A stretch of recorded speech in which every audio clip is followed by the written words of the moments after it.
नमस्कार मित्रों, आज हम आपके लिए लाए हैं कैलेंडर। तो कैलेंडर के तहत कुछ बेसिक्स हम लोग जानेंगे। जैसे कैलेंडर में पूछा जाता है किसी भी डेट का डे, मतलब किसी भी दिनांक का दिन पूछा जाता है कि हाँ इस दिनांक को कौन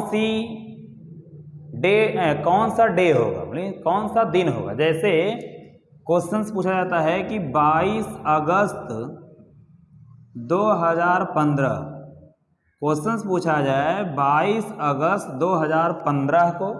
देखिए बहुत ही हेल्पफुल होगी ये वीडियो आपके लिए और हमने इसको बहुत अच्छे से तैयार किया है। ठीक, तो आप लोग इस वीडियो को ज़रूर देखिएगा जिससे आपका कैलेंडर अच्छे से तैयार हो सके। इस पर हर एग्ज़ाम में, कोई भी एग्ज़ाम होता है, हर एग्ज़ाम में, चाहे वो टेट हो, चाहे सी टेट हो, चाहे सुपर टेट हो, कोई भी एग्ज़ाम होता है, कोई भी one day exam, SSC, bank, railway, कोई भी एग्ज़ाम होता है, हर एग्ज़ाम में एक दो क्वेश्चंस पूछे जाते हैं। ठीक, तो जैसे ये हो गया, जैसे ये होगा 22 अगस्त 2015 को, 22 अगस्त 2015 को कौन सा दिन था। ठीक, कौन सा दिन था, तो आपसे रियल डे, ये नहीं है कि बस ऐसे ही कौन सा दिन था, ये आपको ज्ञात करना है। तो हम जो है उसके लिए आपको कुछ बेसिक्स दे रहे हैं और इन बेसिक्स को आप अच्छे से तैयार कर लेंगे तो आपको ये अच्छे से समझ में आएगा। लेकिन आप जो है मेरे वीडियो, मेरे चैनल से बराबर बने रहिए, जिसके लिए आप मेरे चैनल को सब्सक्राइब करके और बेल आइकन को प्रेस कर दीजिए, जिससे आपको जब भी कोई भी मेरी वीडियो पड़ती है चैनल पे तो वो नोटिफिकेशन आपके यहाँ तक पहुँचती रहे और आप मेरे चैनल से क्लास वाइज जुड़े रहेंगे तो आपको जितनी भी जानकारियाँ होंगी हम पूरा प्रयास करेंगे देने का। ठीक, आइए हम लोग समझते हैं कि विषम दिनों की संख्या कैसे ज्ञात करते हैं। विषम दिनों, अब देखिए विषम दिन क्या है, पहले इसको समझ लेते हैं। जैसे एक सप्ताह में दिनों की संख्या होती है 7। ठीक, एक सप्ताह में जो दिनों की संख्या होती है 7 मीन्स रविवार, सोमवार, मंगलवार, बुधवार, बृहस्पतिवार, शुक्रवार और शनिवार। ठीक, तो 7 दिन होते हैं। तो हम कभी भी हमसे पूछा जाता है विषम दिनों की संख्या, तो कैलेंडर के तहत देखिए पूछने के लिए मान लीजिए क्वेश्चन आ गया तो ठीक है, नहीं तो आपको विषम दिनों की संख्या ज्ञात करने की आवश्यकता बहुत ज़्यादा होगी।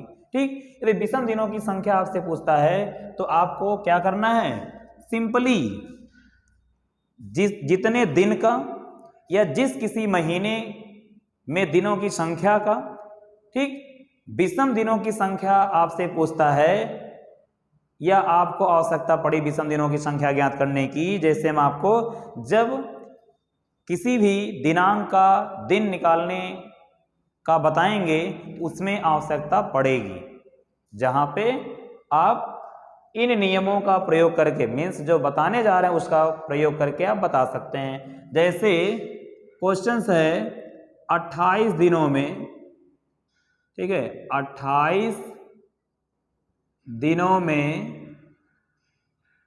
विषम संख्या ज्ञात कीजिए या विषम दिन ज्ञात कीजिए, विषम दिन ज्ञात कीजिए।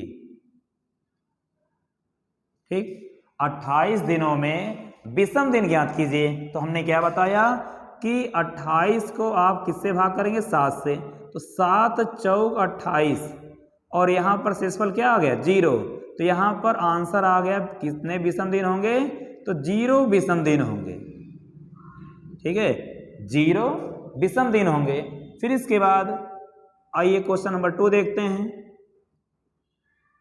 370 दिन में, 370 दिनों में विषम संख्या ज्ञात कीजिए। 370 दिनों में विषम संख्या ज्ञात कीजिए। 370 दिनों में विषम संख्या ज्ञात कीजिए। आइए देखते हैं 370 में विषम दिनों की संख्या कैसे ज्ञात करेंगे। तो ये 370 को आप भाग करेंगे किससे, 7 से। तो ये 7 पचे 35, 7 पचे 35 घटाएंगे आ जाएगा 2, जीरो को नोट करें, आ जाएगा 20। तो 7 दूनी 14 और यहाँ घटाने पर आ जाए कितना 6। तो यहाँ पर हमारे पास कितने दिन हो गए 6 विषम दिन हो गए, 6 विषम दिन हो गए।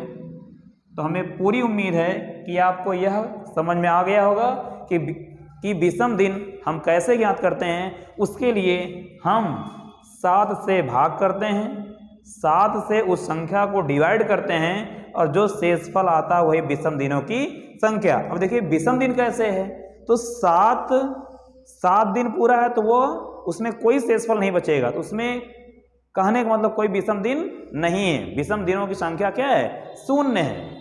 यदि 15 दिन हो गया तो 7 दूनी 14, एक हमारे पास बच जाएगा शेषफल, तो यह एक क्या हो जाएगा विषम दिन। तो इस तरह जो है आपको यह विषम दिन जानने से कैलेंडर का जो बेस है वो सही हो जाएगा। अब हम आपको नेक्स्ट क्लास में बताएंगे कि किस तरह जो है, देखिए धीरे धीरे कभी भी कोई भी क्लास अटेंड करनी चाहिए, तो ये नहीं है कि आपको एकाएक सब कुछ मिल जाएगा।